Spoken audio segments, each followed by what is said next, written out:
somebody that because of the way this is going on, sort of affects all of us, and that is if you go to the PestWiki Energy website that Sterling Allen runs, just recently, literally within the past few days, there's been a gentleman by the name of Milo who has contacted Sterling Allen and discussed the fact that his lawyer arrived one day at his house with a man in black, if you will, or a shadowy person who really didn't identify himself, who basically took his little motor that he was working on, reproducing one of Howard Johnson's motors.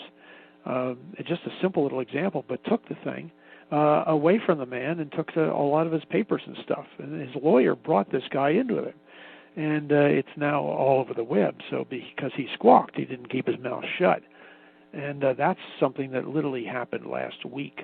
There are many, many other cases. I spoke recently within the last month or two. As any of you know who've listened to the World Puja Network and follow what we're doing, we've been talking with the people who have some of Stan Meyer's water to fuel, if you will, or water car information. And we've been talking to several of the engineers who worked for him, and I've had a long conversation within the last month or so with a gentleman who was working with Stan Meyer at the time of his death.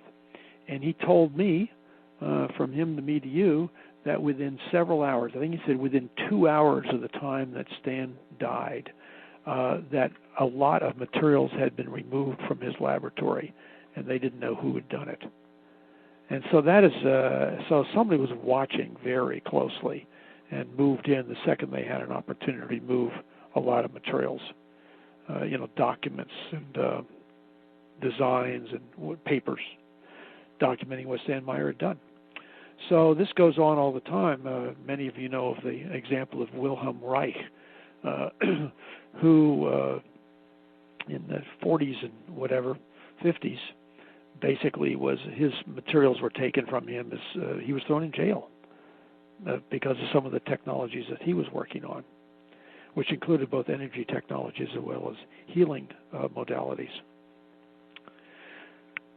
So, well, the other thing that I have found when we began to collect documents from the U.S. government for the Disclosure Project, and actually, if you go to disclosureproject.org, there's a 2-hour DVD that has within it a over 500-page briefing document, which is a modified version of the briefing document we had done during the Clinton administration with some updated materials. And in that are a number of U.S. government documents, one of which is a document from the Pentagon, the Department of Defense, demanding that the FBI return or turn over to them the documents that they had stolen from Nikola Tesla's possessions at the time of Nikola Tesla's death that dealt with these sorts of exotic electromagnetic devices. Now, it's been reported for years that it was believed that happened, but we have the smoking gun document that was actually released under a FOIA request that proves that had happened because the Pentagon was demanding the FBI turn them over. But the FBI has a black group within it, just like the CIA and the Department of Defense for that matter, and the left hand doesn't know what the right hand's doing. So you have these highly compartmented, secretive cells within all these three-letter agencies and groups that will not cooperate with the good guys that are in government to let them have access to these things. But here's a document between the Department of Defense and to the FBI demanding that they send those records over to them. Now, I don't know if they ever did. I don't know if that request was ignored. I don't know if the people it was sent to at the FBI didn't have access to it. Because one of the problems with the way that this entire secret world is organized is that you can be the head of the CIA, the Director of Central Intelligence, and be denied access to compartmented so-called black operations going on within your own agency.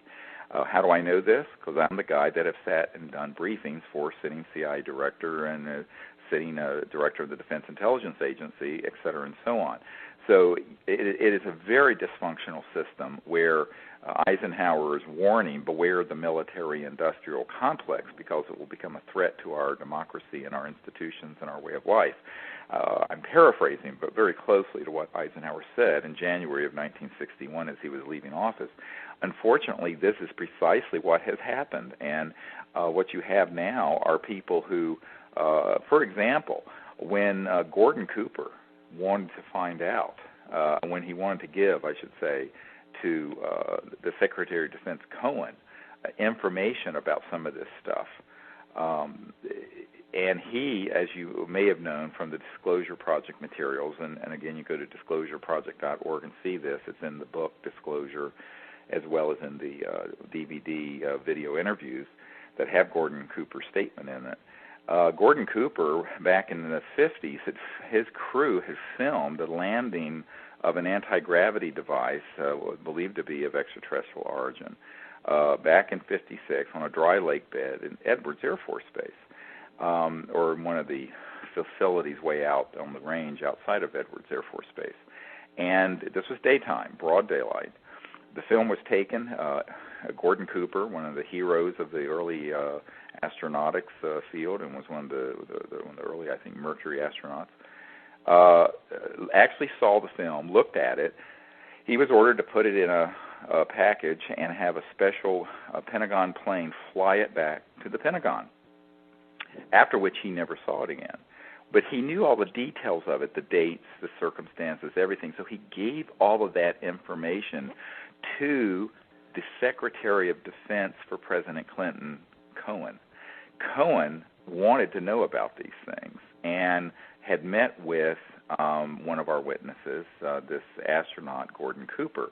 Well, the Secretary of Defense made inquiries because he wanted to see this film footage.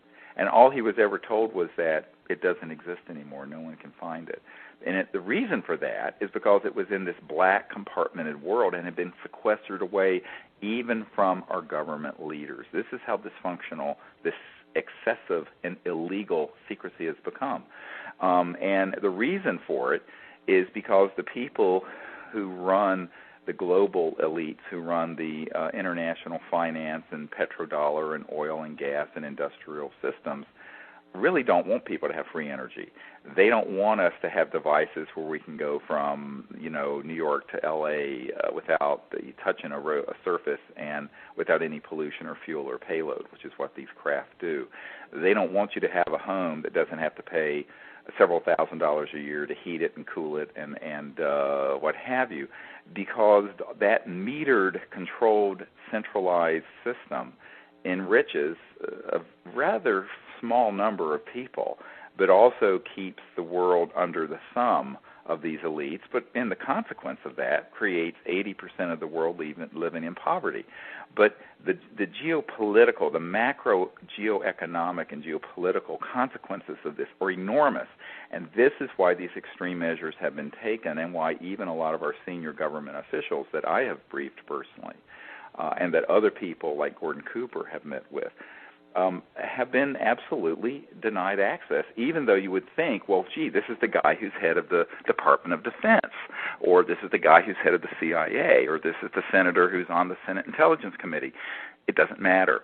If they don't want those guys to know, they don't tell them. And unfortunately, this is also what happened to President Clinton when he tried to find out about these things, is that John Podesta and Webster Hubbell were looking into these things for the president, and basically they were told to buzz off. In fact, I was told they had their lives threatened.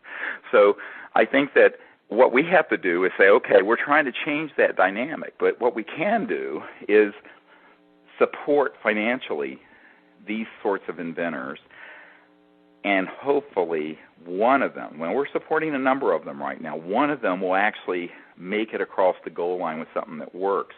But then we're going to need to have you, the people, stand up around us to protect them.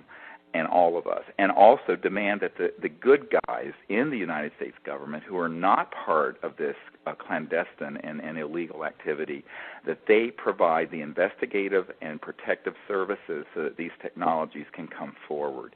And I know that is key, that the public, all of us, the people who are listening to this program, take action now, because we may be 2 months away from taking possession of one of these devices, and we're going to need every one of you to be saying,